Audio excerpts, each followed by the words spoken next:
Reapers Underground. We hope you survive.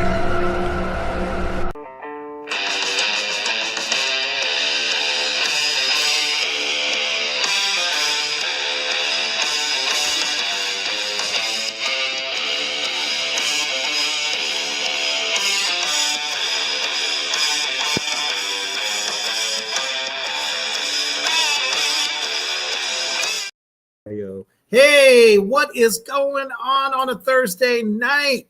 Reapers Underground is back. It feels like it's been forever since we've done one, but this devil is quite busy. But tonight, though, I have a special treat for all you demons out there. I have snagged the one, the only director of not only Wolf Hollow, as you are very familiar with, but also a special film to my heart because it is the film grind, Mark Cantu, and we're so glad that he could join us tonight.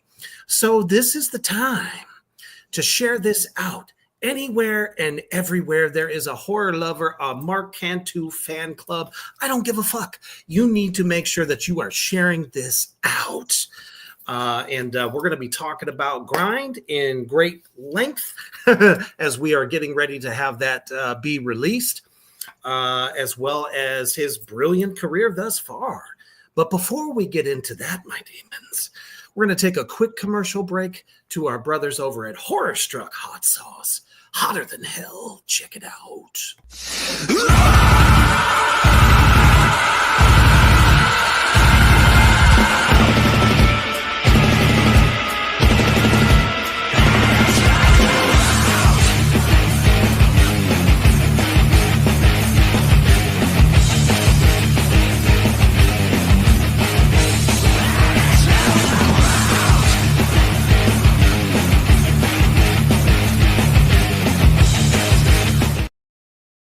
That's right. If you love hot sauce and your passion for horror goes well into your loins, make sure you get over to Horror Struck Hot Sauce and put that on your barbecue at this point, since we're in the good weather now, and check out all the new flavors that he's got. All right. How are you doing tonight, sir?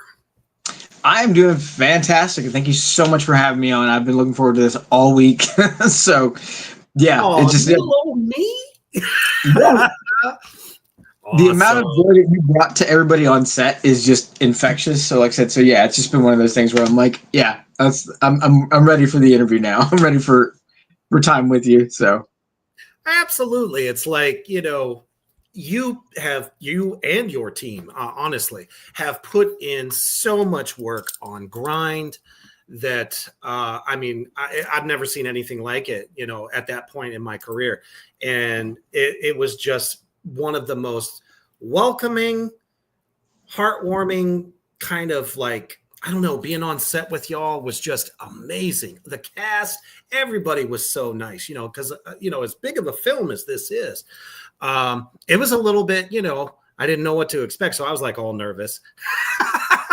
But you both. Amazing. Yeah. Well, and it's one of those things where like you look at, it's very easy to become overwhelmed in a project like that, because Grind it's definitely to my experience, it's the biggest project that I've ever done.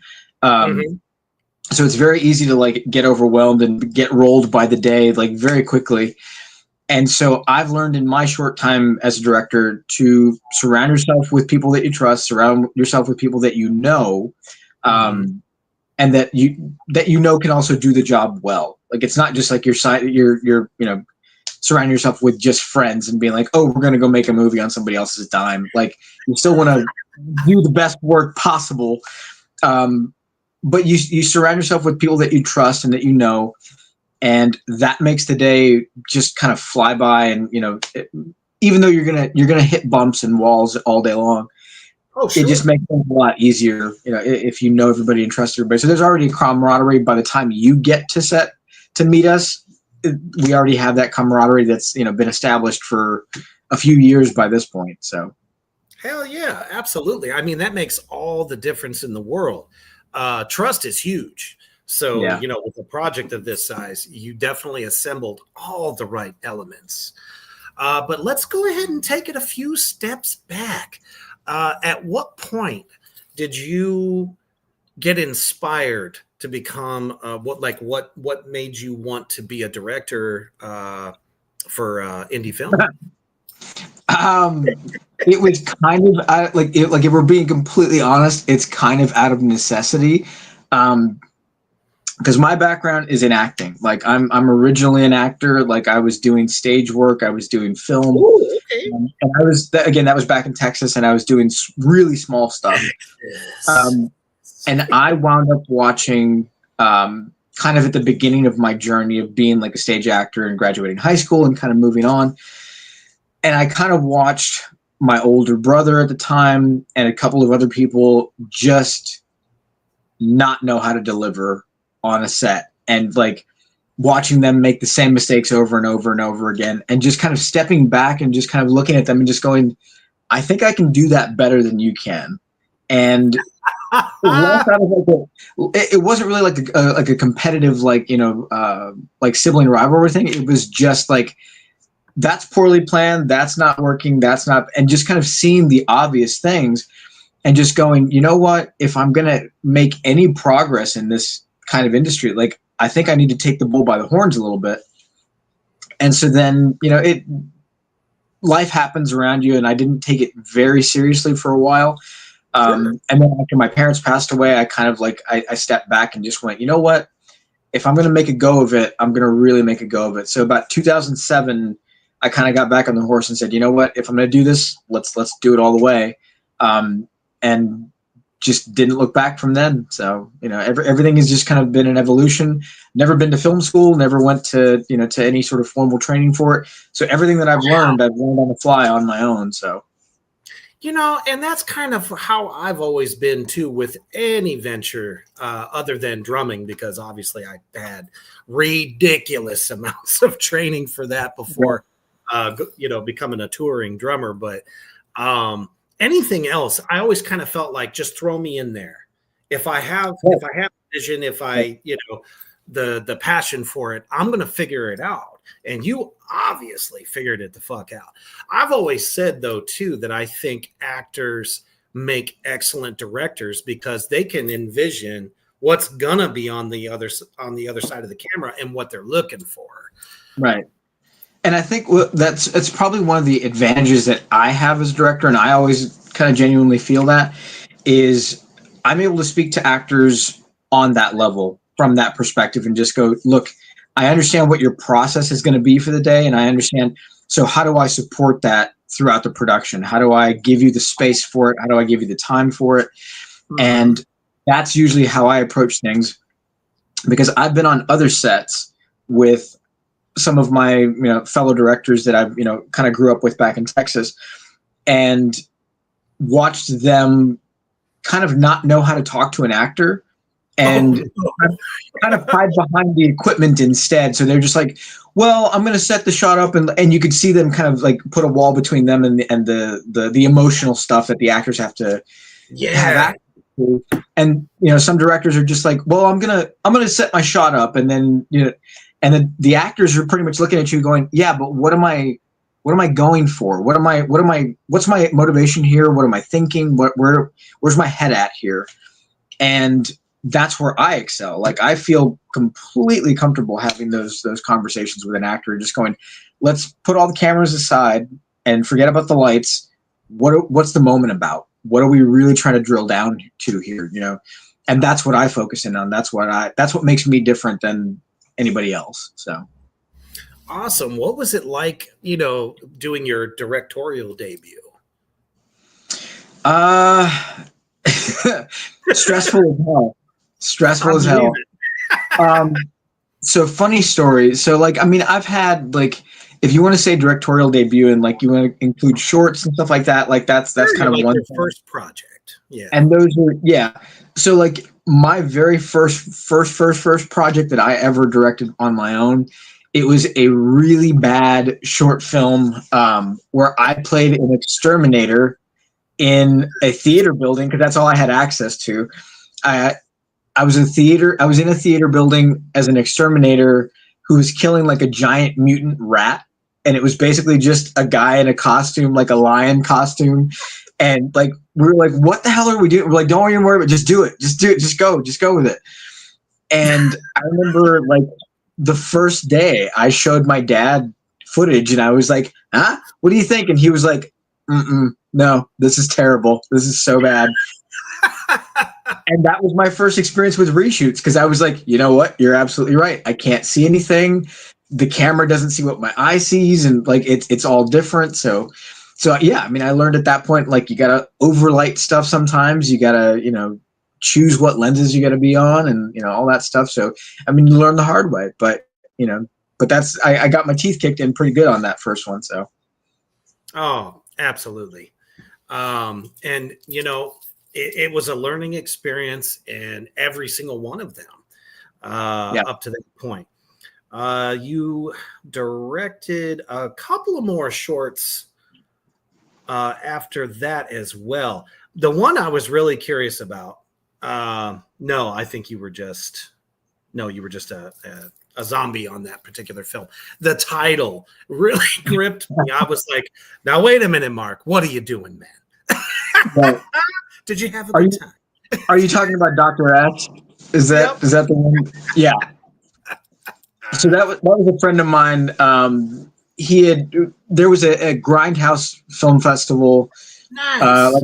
competition that it was part of, if I'm remembering correctly, it was part of the Grindhouse experience for Robert Rodriguez and Quentin Tarantino, and they were taking submissions from like the general public for like trailers.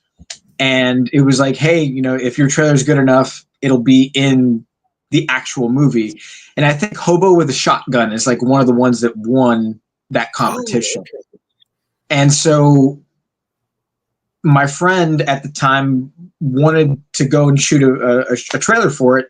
So they went and created Dr. S Battles the Sex Crazed Reefer Zombies. Like it was this huge, long, cheesy title. And they did the short, and I helped out with that for a little bit. And then they did like an actual feature version of it. Wow. I think it's like 65, 70 minutes, something like that. It was kind of short, but they wound up doing that. And I went out and, played with them. And I was like, yeah, I'll be a zombie for a day. And, it was like, they were all sex crazed pothead zombies. And I was like, that's cool, whatever. That's fine. So, but I think everybody in San Antonio had a part in that somewhere. Like we all were part of that. Yeah. Yeah. I mean, the Texas horror community, and my brother Mortimer Deadfellow out there happens to be a part of that, and his wife Lizzie, is just unbelievable. I've done a ton of filming down there since Grind, and they're amazing out there. So I'm not surprised that you brought that passion, that flavor, to Pennsylvania. Where it's and that was actually that one was like 2007. So I mean, so it was a while back. It was a long time ago, and we were all babies at that point. Basically, I mean that's 18 years ago. So what is actually, would you say, your favorite genre? Because just me working on Grind and seeing everything coming, it's like you have an eye and a taste for horror. But what is actually your biggest passion for a genre? Honestly, my biggest passion as a genre is action, and I feel like that's kind of always informed everything that I've done, no matter what. Because if you look at Massacre Academy, you look at Wolf Hollow, and you look at Grind, like there's elements of action movies in there regardless. Like they're kind of structured like action movies anyway. And I was known primarily for doing action movies back in Texas. I did a lot of like military and cop stuff back then. Oh, cool. Yeah. And so transitioning over into horror, like I said, just meant that we were doing a lot of practical, blood and guts stuff. But I still structure them. My brain still sees it and feels and hears things in like an action rhythm anyway. And I feel like I'm just naturally drawn to that genre, and like I said, that's just where I always gravitate towards anyway. So I absolutely love that, because action, I mean, I've always been, I know people are going to say Reaper Steven Seagal. Stop it. I loved all of the Steven Seagal films. I can't help it. There was a couple of shit ones. They were no good. Trust me. But I've always loved action films ever since I saw Enter the Dragon with, Bruce Lee or any of the Jackie Chan films. And then military, action films are awesome as well. I've always been a big Die Hard, stuff like that. Right. So I've always kind of romanced between the two genres myself. And I love how you incorporate that into horror, because it's not just your typical, slasher, I'm running after the final girl, that type of thing. So that's what I think that makes all of your films, honestly, that much more. Hey, Shonda, what's going on, girl? Shonda Rawlings in the house. Oh, hello, Shonda. How's it going? Oh, man. Let's see here. Mortimer says, much respect, Mark. Same for myself, self-taught FX artist and actor and director, because he will be working on The Legend of Bloody Bones very, very soon. Oh, nice. Out of Texas. Absolutely. He is a native. He says, I feel action films blend with great horror perfectly. Yeah, absolutely. I mean, you can still have the comedy elements in there, because that was one of the things that kind of drew me originally to Grind in the first place. You have a good flair for that. I love it. Has that always been kind of part of most of your films as well, having like that comedy relief? Yeah, absolutely. Yeah. To me, it's always been one of those things where, like, and again, I go back to what I grew up with, which was I'm a child of the 80s. And early 90s. So like all those movies, like I said, buddy cop movies, the Lethal Weapons, The Last Boy Scouts, 48 Hours, Beverly Hills Cop, like you've got a constant rhythm of, hey, we're going to push you into an action sequence, but then we're going to make you laugh, and we're going to do it right in the middle. And Die Hard's the same way, where you're constantly cutting that tension of escalation of everything. You're cutting it with some sort of laugh or a one-liner or something. So those things are just inherent in how I hear rhythms and how I hear, comedic beats and things like that. And I think, like I said, what they were saying is that horror and, action, I feel like horror and action movies, really good horror and action movies, are kind of structured similarly, where it's like you understand that you have to take an audience on a roller coaster, and you have to kind of keep escalating and then de-escalating and escalating and just constantly moving things around, and then give them something unexpected at any given time. So like I said, I feel like we're really good at sussing out when to kind of keep an audience on their toes and kind of when to hit them with a right when they're expecting a left, so. I have to agree with you 1,000%. Watching, Eddie Murphy in Beverly Hills Cop, let's take that for instance. Yeah. He's in the middle of a gun battle. In the middle of a gun battle, and then all of a sudden he hits you with one or two lines, and you're laughing your ass off when you're supposed to be like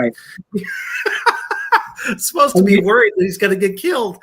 And you look at it, and it's that type of structure that kind of influences pretty much like an entire generation. Then it all of a sudden becomes Bad Boys and Rush Hour, and like it elevates all those types of films, into a different kind of stratosphere, and you're like, wow, like you don't realize how influential those types of movies are. Oh, big time. And I wish somebody would create something newer. I think Bad Boys, like you said, was probably the last great franchise of the buddy cop, kind of thing. Yeah. I think we need to keep that going, because it seems like no matter what decade we're in, people love it. Oh, absolutely. Yeah. And like I said, and as long as it's like lightning in a bottle when you have that just the right mix of, the straight man versus the comedic, and it all of a sudden it just clicks and it works. But when you find it, it's absolute magic. And I love finding pieces like that. So. Hell yeah, absolutely. I'm still stuck in the 80s and the 90s. So everybody knows that. Everybody knows that. I go back and revisit constantly. Yeah. And that's one of the things that I talk about a lot when I'm interviewing actors, actresses, directors, whatever. I love the graininess of that time period. Yeah. Is that something that you kind of incorporate in some of your films? Oh, absolutely. Yeah, it's definitely. I mean, especially on Grind, it's been one of those things that I've kind of like really focused in on, is just kind of making sure that things are kind of shot in that style with, you know, lens choices and stuff like that, with lens flares and kind of not necessarily. I always feel like, and again, this is just my personal take, but I always feel like most modern projects, whether they're indie, whether they're, you know, kind of higher budget stuff, but not quite like, you know, Mission Impossibles or anything like that. But I feel like a lot of stuff is too clean and too perfect, and I'm just like, I want a bit of a ruggedness to, and you know, kind of a fucked up quality to the image sometimes. I'm okay with that. Like, I don't mind graininess. I don't mind, you know, kind of some things blowing out here, or, you know, kind of having a bit of a halo around an image. Like, I don't mind those things at all. And to me, those are the things that kind of work, and they make things very like personal, and like it's very specific, you know, if it has a certain type of look, you know, if your lens flares are kind of, you know, reacting a certain way. So I love stuff like that. I love artifacts and lenses and stuff like that. So no, that's fantastic. I absolutely love that, because yeah, it's not exactly a period piece, but it still gives you that feeling like it's taking you on a ride. Because sometimes, you know, some films that come out, you feel like you're just sitting right in the room with them, which is cool and all. But, you know, there was something magical about the way things were shot in some of those older styles. And even my color palette for it tends to be very 80s based, where there's a lot of like deep blues in the background and kind of like a soft, warmer color, you know, kind of lighting the key, you know, for the actors and stuff like that. And typically, like I said, nowadays there's a bit more of kind of like a desaturated look sometimes. Other times there's a lot of like harsh yellows and harsh greens and stuff. And I'm like, I'm not quite a fan of those. Like I said, my eye gets drawn automatically to just blues and oranges, and like it's that 80s combination of just perfect lighting, and I'm like, yeah, that's what we're going for. So hell yeah. So what was the first film that you directed that you kind of felt like, I really accomplished my goal? That's a good question, because or like you had arrived as a director. Yeah. I mean, I don't, and maybe it's just partially insecurity. Maybe it's, you know, just kind of me just being this way in general internally. I didn't really feel like I found my footing as a director until Massacre Academy, which is fairly late into my career. Just because I'm coming from a background where like I'm trying to even just figure out like, how do I communicate properly, you know, with an image, and how do I light properly, and how do I do this?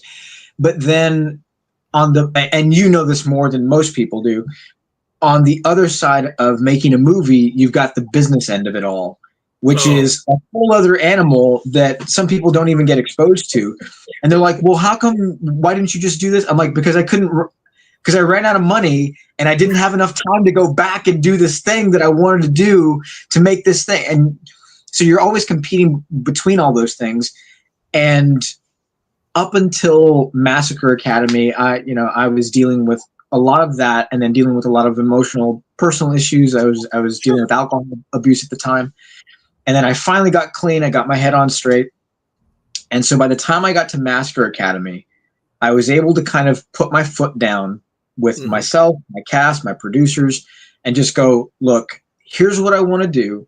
Here's how I want to do it. And this is going to be the best expression of the film for all of us.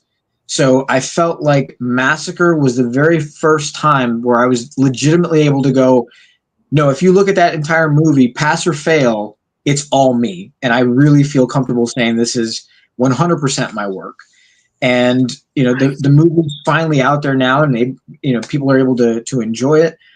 But that's the first movie where I started in 2007, and we had our premiere for Massacre in 2021. So I mean, that's 14 years in my career, where you're finally able to go, no, this is really me, with no agendas behind the scenes. Nobody's, trying to get their ego stroked, for any purposes, other than just making a great movie. And Massacre was probably the first time where I really genuinely felt like, no, this is me on screen. So hell yeah. Yeah.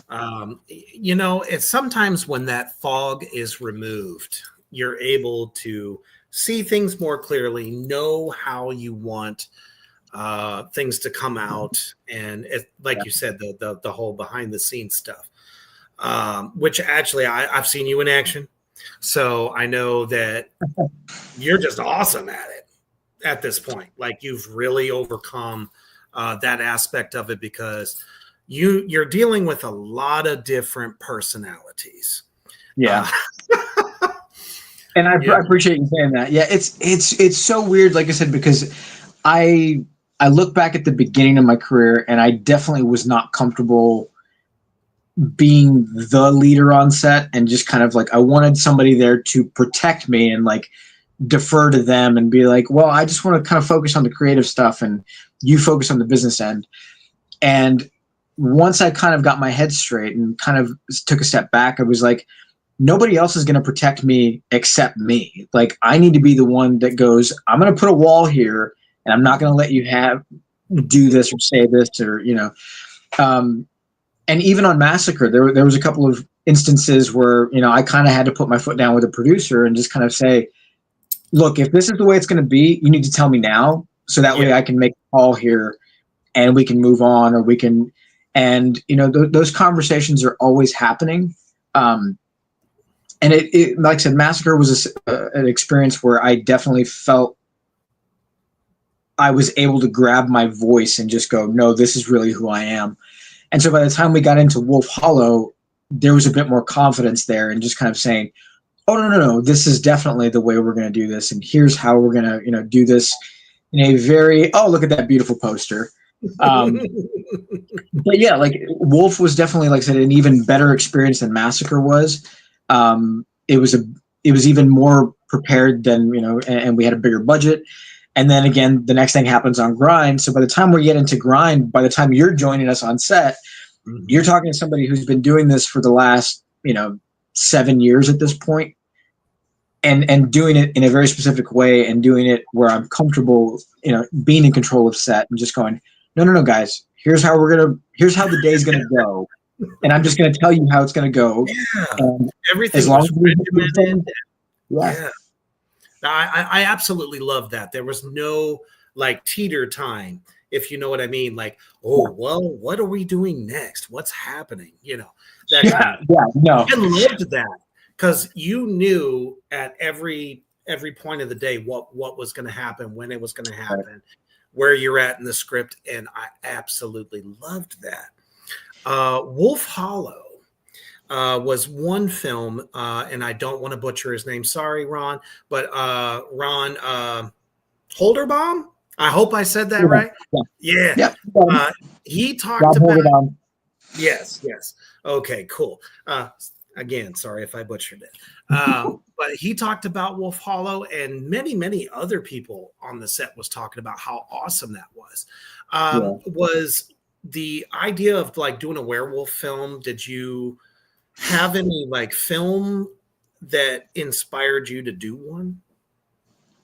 That's a good question. No, that's definitely not. There wasn't one particular like werewolf movie where I was like, I want to go do that, and do it as my own thing. It was more kind of just asking myself, like, okay, I've done an 80s slasher movie with Massacre Academy, and I was like, I still want to stay in the ballpark of a ton of practical effects. What's the next, evolution? What's the next? And so I remember thinking, I was like, well, I've always thought that werewolves were badass, and they kind of get the shit end of the stick in terms of like werewolves versus vampires, and you're just like, that was so overdone too. Right. And I'm like, vampires are great, but I'm like, but we never really get to see like the nuts and bolts of like a werewolf, type movie. And so that was those 2 or 3 things in my head kind of floating around at the same time, just wanting to do a practical movie and then wanting to continue our exploration, of the genre. And it was like, yeah, I think werewolves is probably the next thing. And then the more I thought about it, I was like, The Howling is probably one of my favorite werewolf movies in general.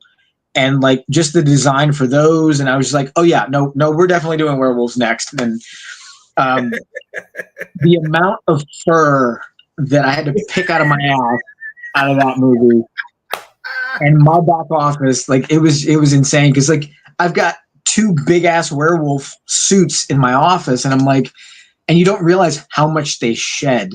And like, and I'm finding even today, like I'm still finding like hairs from the suits from 3 years ago. And I'm like, God bless, guys. Like it's just so much. So That's awesome. But I don't regret it.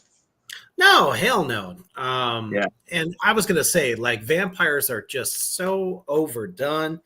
It's nice to have a good focus on a werewolf. Right.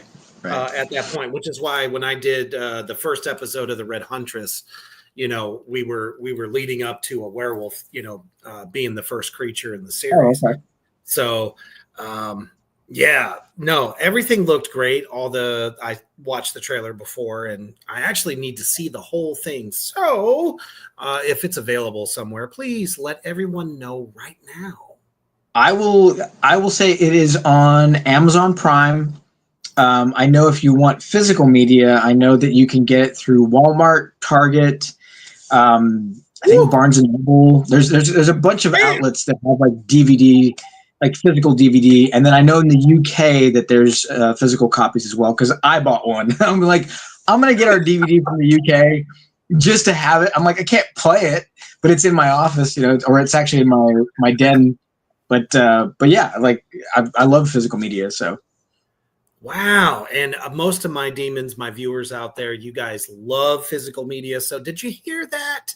You can probably go to your local Walmart and pick up a copy of Wolf Hollow. As a matter of fact, I'm telling you to do that. And everyone's got Amazon Prime. So you know what you're going to do this weekend, right? Or what you could do is you could actually get one because I'm sure I'll have them for sale when we have the Grind premiere. I'm just saying we'll have physical media there as well. So.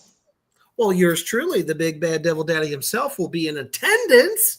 So I'll be standing there going, pick it up, pick it up, pick it up. Get one. I know. Yeah. I don't want to have to strong arm you, but I just might. But I will. Right, exactly. I love it. Oh, excellent. Kyler, welcome, sir. He says, well, I know what I'm watching tomorrow. See, we hope you enjoy it. Hope you enjoy it. Oh, man. Now that I know it's on Amazon Prime, shit. Shame on me for not knowing. I'm definitely going to rent it. Yeah.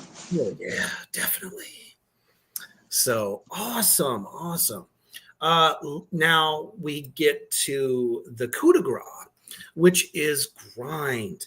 Now, How did this amaze, and I mean truly amazing, I think it's a game changer as far as storytelling. Did you come up with the idea for this thing? If you want the honest answer, it is absolute depression. That's okay. That's Some of the best shit ever came from depression. Of course. So the shortened version of it was basically we were coming off of Wolf Hollow, and I was at a point where I was just like I was quite literally exhausted. I was spent like mentally and emotionally, and I had to deliver Wolf Hollow over to our distributor. And I was like, okay, great, I'm getting everything in order. And I'm just that's a feat in and of itself. Right. And here I am thinking, like, when we had our premiere, I'm like, oh, I've got at least like 4 months down the road. I've got time. And we submitted over to Gravitas Ventures, which is our distributor. Oh, yeah. And within like a week, they were like, okay, here's the offer. And we need all the deliverables, within the next month or so. And I'm like, holy crap. So I have to start going through and getting licenses and doing this and doing that. And I'm having to format the audio. Like it was such an undertaking on my own.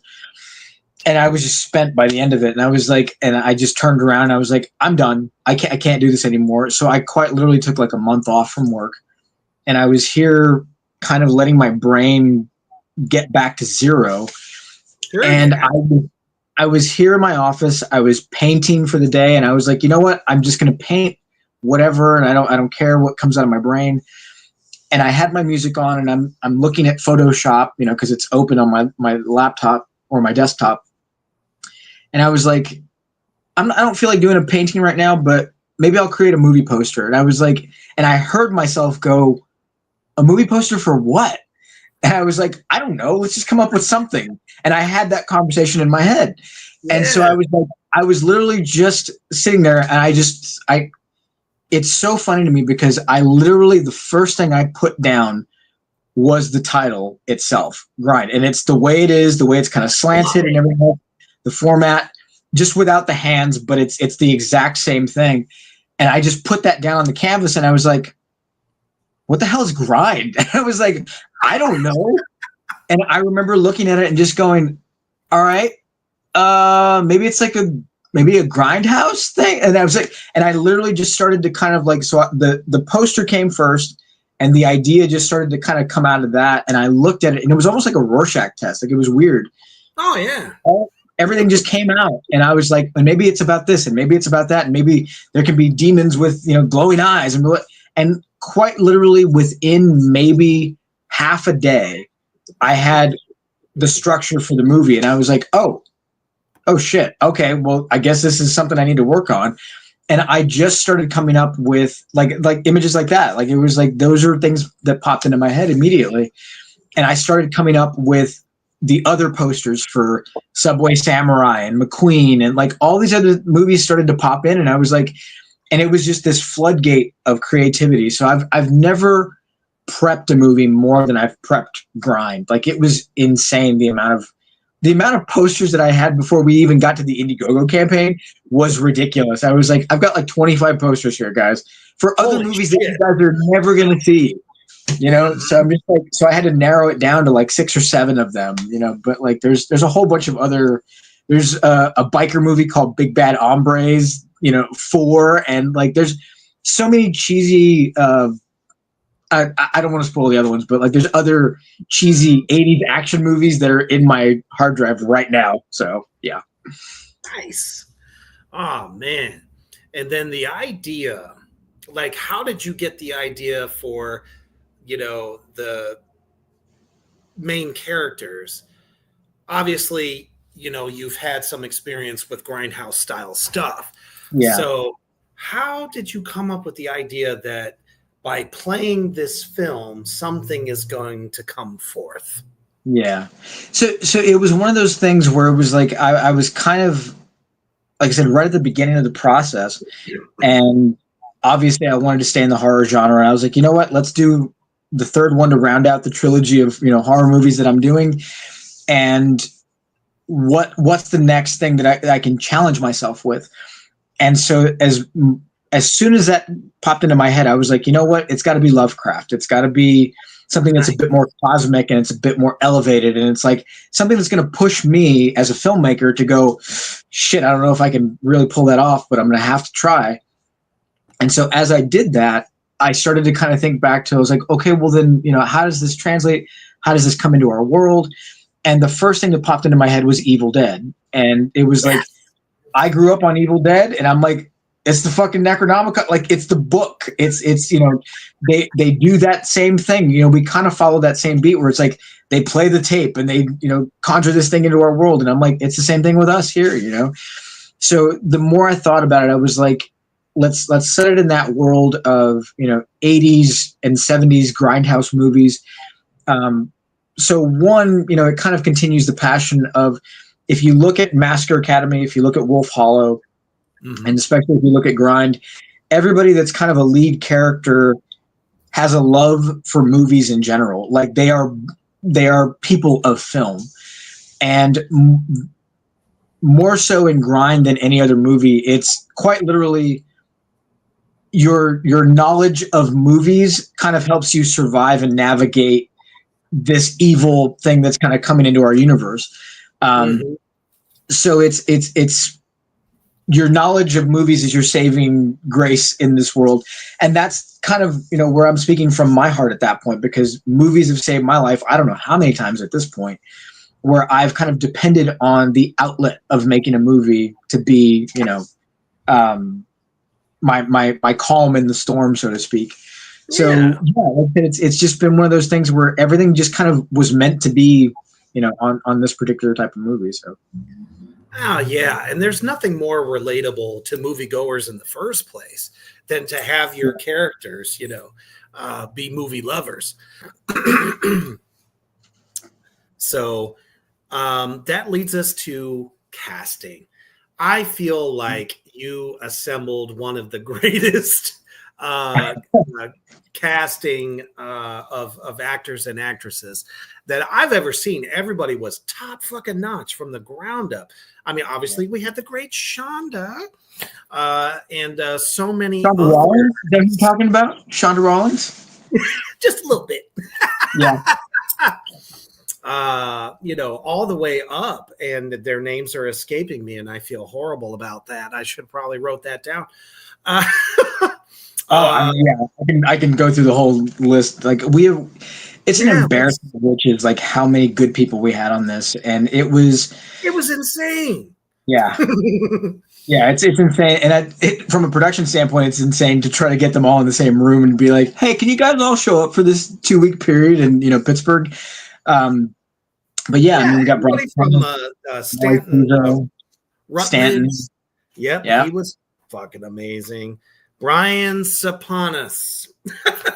Hopefully I said that right. Yeah. Yeah, Brian is this is like our 7th or 8th year working together at this point. Nice. And Brian, I love him to death like a brother. Like he is one of my brothers in filmmaking. Super solid. And he's amazing. And like I said, and Brian is one of those guys that sets the tone where he comes to set without any ego. He is, hey, let's get this done today. Let's do it to the best of our ability, and then let's go home happy at the end of the day. And you want guys like that in the trenches with you all day long, because it sets the tone for everybody else. So, and not that he has to set that tone, because everybody else is just as good. And, everybody brought something to the table, in my opinion. Yeah, exactly. Yeah, and the funny thing about that is anybody who's had an ego, I've never worked with again. Like I just don't. I'm just like, I can't stand drama. I don't like it on set. I can't, if you're going to try to rope me into, well, see, she said this and he said, I'm like, I don't care. And so I actively avoid that kind of crap. And, that's why it feels like for someone like you, like I said, you're coming into set for the first time. Some other sets kind of get involved with that stuff. And I'm like, I absolutely forbid it. I'm like, no, we're not dealing with any of that stuff. It is purely about the project, because it's going to be enough of our energy to get this done. Yes. We don't need to be distracted by any outside sources or, outside forces or anything like that. But yeah, we always want to be surrounded by good, solid, ego-free people. And I've been lucky enough to have that 90% of the time. So. Hell yeah. I mean, I worked with Delilah Hefner on Attack of the Corn Zombies, and she was awesome. Yeah. And to see her on this set, I was like, oh, shit. All right. Yeah, that was amazing. She brings it every time. And then, of course, Kay Leahy, I believe. Yeah. I'm always trying to get that right, because I had interviewed her for, I think it was Killer Camp Out 2. And I probably fucked it up then too. So I'm sorry, Kay, but you're awesome. Well, she's getting married, so I don't know if it's going to change. So we'll figure it out. Right. Yeah. You never know how that's going to work out. Right. And then what made you think of Heather Rizzo? So funny story. So Heather was actually, and I literally just had Heather here like on Saturday for her ADR session. Nice. So we were quite literally just talking about this a couple of days ago. But Heather actually, we got in touch on Instagram, I think, of all places. And she was a model that I was aware of, and I think she had expressed like an interest in like kind of coming down and like just doing a day on Wolf Hollow. And I was like, hey, if you want to come and get killed by a werewolf, fantastic. Come on down. And so we had a couple of conversations before she even came down, and she was like, being in a horror movie is my dream. But I was like, you know what? I like the sense that I'm getting from you already. So let's see how this first day goes. And she came down on that first day, and we spent 2 days together here in Pennsylvania. And she was so phenomenal in just that 2-day period. Like, I fell in love with her. She was amazing. The right attitude. She was crawling around on gravel in just like these fishnet and leather, like this BDSM outfit, and like didn't complain. I was like, damn, this girl is a trooper. Yeah. And so it was one of those things where like I thought about it after that, and I was like, you're amazing, and I'm going to be friends with you for the rest of my life. But how do I fit you into like movie stuff for, moving forward? Yeah. And so we were talking about it after we had the premiere for Wolf. And I was like, I'm going to keep you in mind for a few other things. And so as soon as I came up with Grind, and as soon as I came up with the idea for the villain, and I was like, I think I know someone who's about 6 feet tall and is very thin and can probably fit in the suit. And the more I thought about it, I was like, yeah, it kind of has to be her. And so she is our villain in Grind. Like I said, she's the main villain in Grind. That is a partial look at her suit that she wears, and like it's just absolutely incredible. Well, we can't give it all away. Yeah, we're not. You got to pay to see that. Yeah, exactly. Right. But yeah, like Heather is just absolutely amazing. But it was so funny to see her go from that little cameo at the beginning of Wolf Hollow, and she's the one of the first victims, and then she's the main bad guy in the next movie, and it's testament to how professional she is, and she's amazing. Oh, yeah. She's an amazing person in general, and I'm just like I absolutely love her to death. So, and then she'll be in the next things that we do as well. So yeah.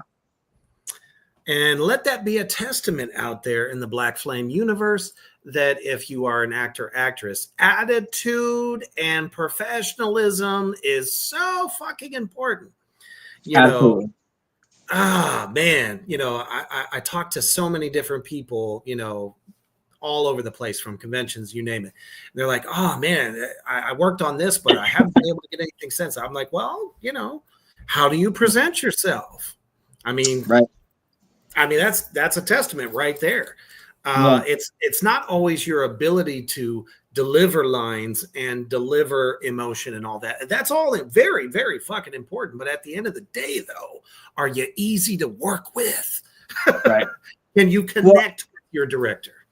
And and that's you're speaking so much truth right there. Is that you can have people that can deliver lines, and I've worked with people that have been able to deliver lines and go, yeah, I can show up and I can do that, but your attitude sucks and I don't want to be around you. Because again, being on a movie set, and again, you can attest to this, being on a movie set is hard fucking work. It is long hours. And so you don't want to be surrounded by people who suck. You want to be surrounded by people that you're like, you know what? I know this day is terrible, but you're making it a lot more enjoyable. We're keeping each other laughing, and we'll get through this. And so yeah, you always want to surround yourself with people that have the right attitude, that show up to work, that are prepared. And like I said, because I've run into that I don't know how many times where it's people like, yeah, I don't really know the lines. I think it's this, and I'm like, I'm paying you X amount of money to say these lines. Show up and be prepared. So like SpongeBob, blink, blink. My God, man. Or the other one that you get, which is you go to give direction and they're just like, well, I didn't rehearse it that way. And I'm like, I don't care if you rehearsed it that way or not. Like, this is the way we're gonna do it. Yeah, but I didn't rehearse it at that speed. Like, I've never rehearsed it that fast. I'm like, you're gonna have to figure it out then. I don't know what to tell you. So I was gonna say, you have to adapt. Just because that's the way you did it doesn't mean that's the way the director wants it. Right. Right. Exactly. Exactly. Yeah. Yeah, I mean, at the end of the day, I mean, it is my job to kind of, and I know sometimes that rubs people the wrong way, and I'm just like, I apologize, but again, I have to, like, I'm the one seeing the bigger picture here. I have to be the one to take a step back and go, oh, okay, this is how it's going to match up with this, and this is how, and so sometimes that puts me in a position where I'm like, I got to make a hard choice here, guys. I got to cut a line here. I got to do this. I got to do that.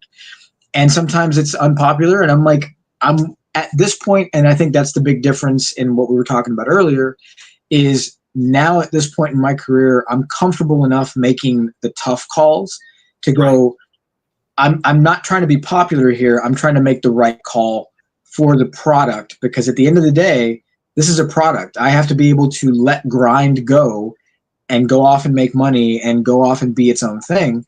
So I've got to be able to make that call now and do it the right way with a clear head. And some people get lucky enough to be able to do that and not get distracted, with everything else. And other times people get rolled by that, because other people have agendas and they kind of get convinced, no, I don't want to do it that way. I want to do it this way. And you're like, well, your product's going to suffer then,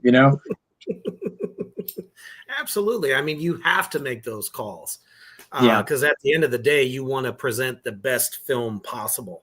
So it is what it is.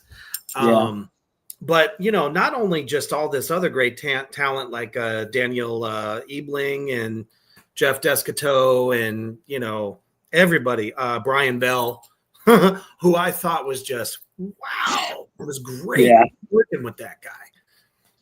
Yeah, Bell is another one of my brothers that he's in LA, and he has been with me since the end of Massacre Academy. He came on at the end of that. But Bell's another one that I'm just like, we fell in love. Like the moment we talked on the phone for the first time, I think we were on the phone for 50 minutes to an hour talking about Steven Seagal movies, like for an hour, like literally. And that's all we talked about. We all have that connection. Thank you, Steven. But to be fair, it was not complimentary. It was us riding the shit out of like the flailing Steven Seagal run. You know exactly what I'm talking about. Over and over again. Yeah. Which is funny because Wes Brantley, the main character in Grind that Brian plays, is based a lot on Steven Seagal. Like we gave him the shitty run, we gave him like all of that. So we were like, let's try to make him kind of the 70s or 80s version of Steven Seagal, and like over the top. Yep. It's Steven Seagal meets Chuck Norris if he was being Steve McQueen. Like it's this weird clash of like three different, action hero guys. So sure.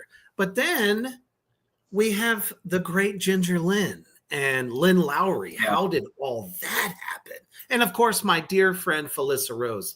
She is just a sweetheart. Yeah. So Felissa was actually our kind of gateway into all that. So Lynn, Lynn, I had actually had a previous experience with on Wolf Hollow, and it was great. So we were able to kind of just transition her pretty easily into this. Felissa, I had worked with once before on Massacre Academy. She came in and did like a quick half of an afternoon for us and crushed it. Nice. So then on Wolf Hollow, we had her for I think we had her for like 3 days on Wolf Hollow. So like we were able to work a bit more intensely on that. And then as we were starting Grind, I reached out to her and Daniel John Kearney, who's our producer on this. And I let them know, I was like, hey, this is what I'm planning. This is what I'm thinking about for this movie. And they were gung-ho from day one. So it was like, okay, great. You guys are on board. So they helped produce it. Felissa was initially supposed to be in one of the other roles. Scheduling got kind of fucked up. So it was like, okay, you know what? Yeah, we'll transition you over to another role. So she's still in the movie. And then, like I said, she got us access to Ginger at that point. And it was like, hey, I think Ginger would actually be great for this other role. And Ginger was absolutely incredible. I will tell you a quick story. And again, it's completely my fault. And it speaks to how professional Ginger is. Ginger got the wrong copy of the script. And so she was preparing. She was preparing like draft 2, and I was on draft 9, and I'm like, and she's thinking one thing, and I'm thinking another thing, and I didn't find out probably until like a day before she was on set that she was rehearsing the wrong line, and I was like, oh my god. So I got her the script, and I was like, I am so fucking sorry. Like, and so to her credit, like she stayed up and she crammed it, and then she came in and killed it the next day. Like she was on the next day. We only had her for the one day. Mm-hmm. But even when she was done, like we pulled each other aside, and I was just like, you are fucking incredible. You are absolutely amazing. And I've had, phone calls with her since then, and I'm just like, you're on the next thing with, whatever we do. And she's game to come back down, like I said, but she was incredible. So she's a sweetheart. It's like, she's amazing. So yeah. Oh, and that, my little side note on that, when I'm, promoting the film at any convention I'm at, and I tell them that I'm Ginger Lynn's body double, and they're like, what the fuck are you talking about? You're 6'2". Come to the movie. Big fucking guy, right? And I'm like, no. I'm what she turns into. You know what? I would just leave it at that. Just be like, I'm her body double. And they're like, fucking what? And I'm like, just leave it there. Just that's it. Sit with it for a minute. Right. That's the real me. Okay. That is not actual Ginger Lynn in that suit. Yeah. Just they're like, she's probably like 5 feet tall. Yeah, she's like 5'1", 5'2". Like she's a smaller woman, but yeah, exactly. She does not grow into a 6'3" 6'4" beast, So now, is that what you had in mind? Like what you envisioned what the Corey monster would look like? Honestly, like I didn't know what we wanted. Like I said, I knew that I wanted something that looked nasty and gnarly, and like as close as we could get to that as possible. So I try to give our makeup girls and our makeup departments and everybody, I try to give everybody as much leeway as possible. And I'm like, you guys come up with whatever you want. I've got certain ideas for certain things, like the glowing eye thing. Mm-hmm. But that, like I said, we were able to, our production team was able to find it and just go, hey, you know what? I think this is the thing, where it just looks like a mass of flesh and just bubbly talons, and it's just gross. And so that was something, like I said, we looked at that, and that's another example of some of the monsters that they turned into. So yeah, like I said, we had a great time. Those just kind of those look so much ass. Yeah, our makeup team, they're fantastic. Yeah, and again, like I said, it's one of those things that happens here in Pittsburgh, especially, where it's like you want to make sure that all the talent is on display. And for whatever reason, I don't know why, 9 times out of 10, you don't find female-led makeup teams. And I'm just like, I don't understand. Like, they're just as talented as everybody else. And so, we've been lucky enough to find Katie and Hannah and Kate and Thrace. And like, it's just been, we've been so blessed with our makeup girls. Like, it's just always incredible the jobs that they do. And on Wolf and Masker Academy as well, like I said, we had female-led makeup teams, like I said, which is something we're very proud of. Like I said, it's like they're getting to showcase their talents and be the leads, lead makeup artists on these types of movies.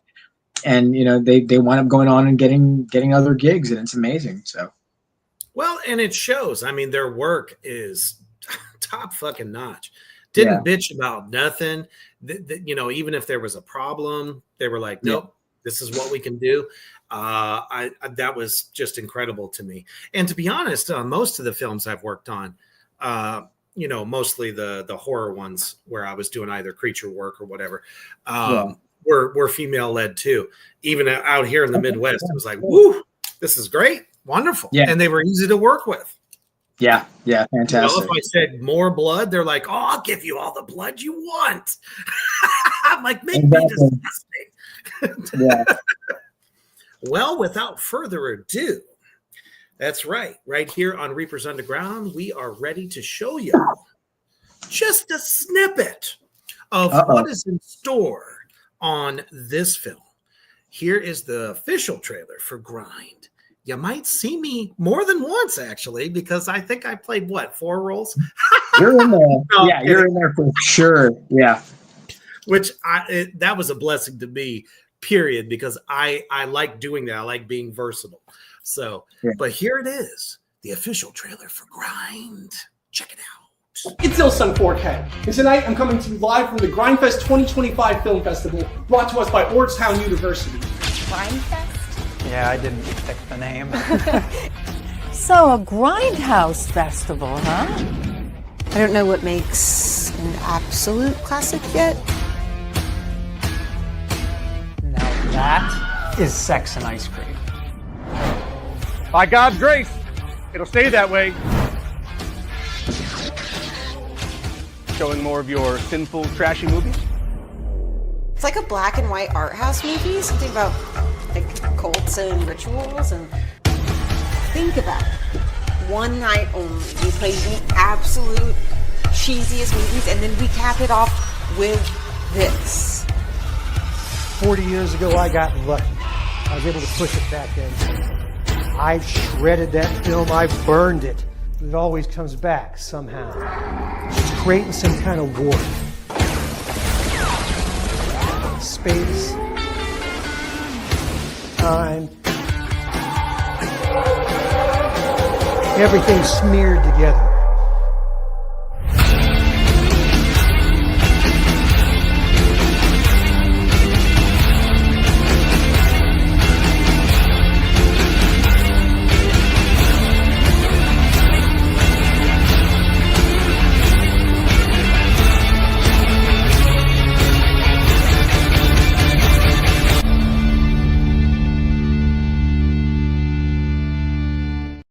Hell yeah. I saw that, and I got to say, all the hair that I don't have was standing on end. So. All your facial hair was just like this the whole time. Yeah.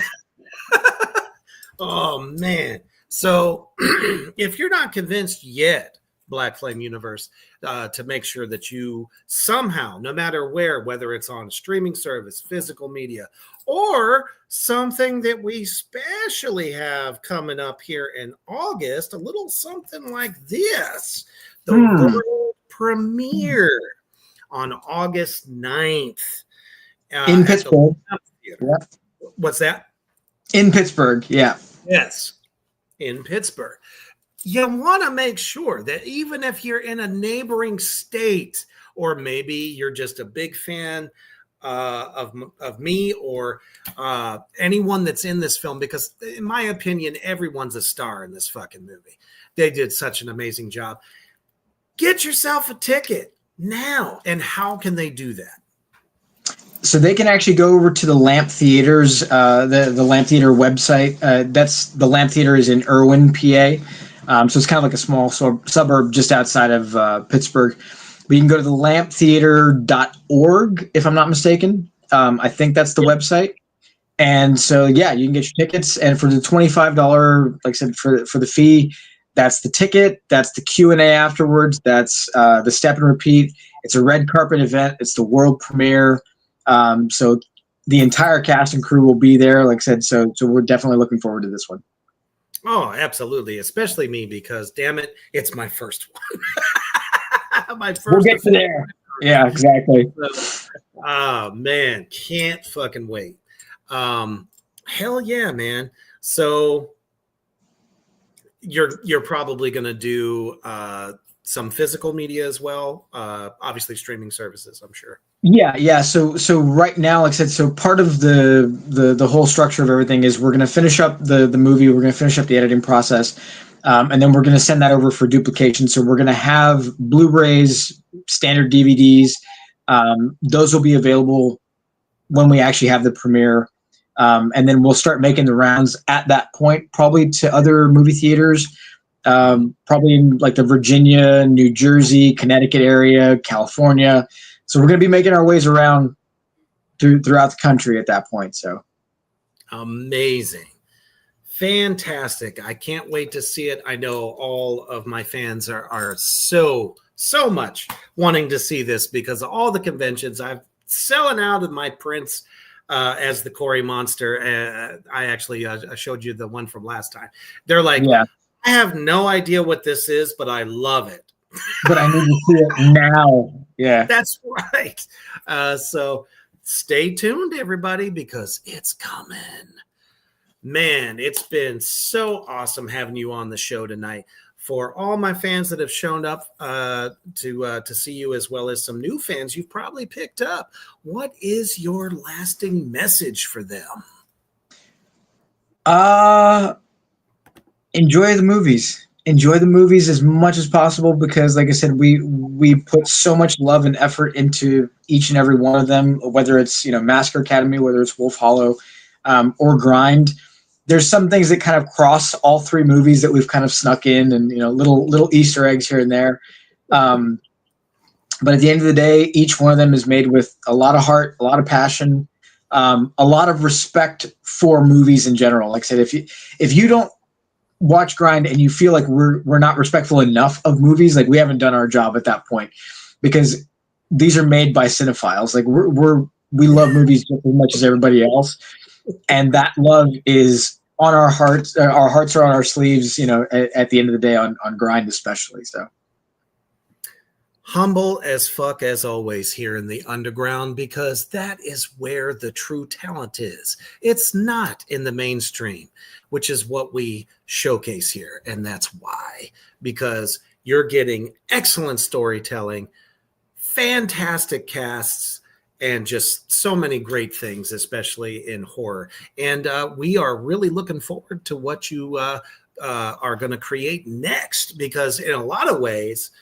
kind of feel like there's a universe here with Grind. It could be the Grind universe. We don't know. You never know. You never know. But I will say, on the podcast here for the first time, maybe you should be in the next one. I don't know. I'm just saying. Like never before. That's right. Thank you so much, Mark, and for joining us, taking the time, because I know you're busy creating and bringing this to life for everyone. And thank you to everybody out there that chose Reapers Underground, Black Flame Entertainment for your Thursday night fun. And if you missed it, don't worry. You can catch it on the replay on YouTube, Reapers Underground. And I actually beamed this out to my real page at Steve Livingood. So but always awesome. Thank you guys so much. We appreciate you.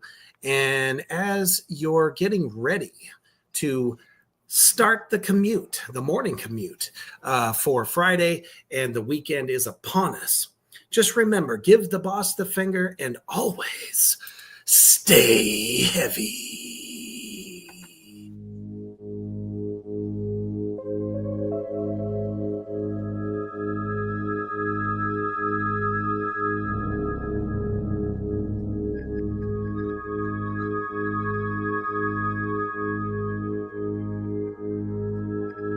Thank you for joining us on Reapers Underground. Stay tuned for more from Black Flame Entertainment.